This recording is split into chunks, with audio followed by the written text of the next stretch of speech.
गणगण गणात बोतेचा स्वर गुंजला. कपाळी केशरी गंध, खांद्यावर भगवी पताका. नामदार पुणकरांचे शेतकऱ्यांच्या समृद्धीसाठी साकडे.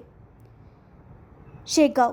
कपाळी केशरी गंध, खांद्यावर भगवी पताका, हातात टाळ, मृदुंग आणि मुखी श्री गजाननाचा अखंड जयघोष करीत आषाढी यात्रेसाठी शेगावातून पंढरपूरला श्री विठ्ठलाच्या भेटीसाठी परतून माहेरी शेगावच्या वाटेवर आलेल्या संत श्री गजानन महाराजांच्या पालखी सोहळ्याचे बांधकाम कामगार आकाश पुणकर यांनी स्वागत केले.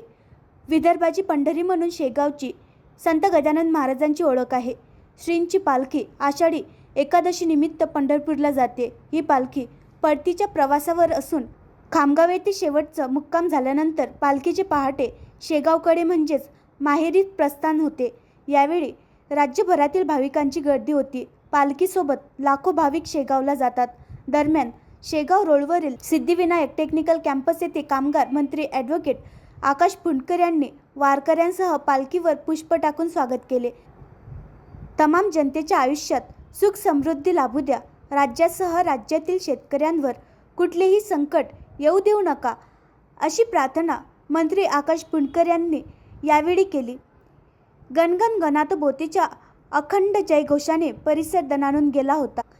टाळ मृदंगाच्या गजराने आसमंत दुमदुमून गेलं होतं. 56 पेक्षा जास्त वर्षांची अखंड परंपरा.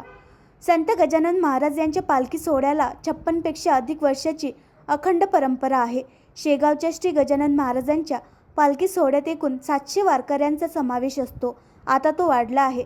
शेगाव ते पंढरपूर असे 750 किलोमीटर अंतर पार करत आणि 33 ठिकाणी मुक्काम करत गजानन महाराजांचा पालखी सोहळा आषाढीच्या पूर्वी पंढरपुरात पोहोचतो. अनेक वर्षांची परंपरा आजही कायम आहे.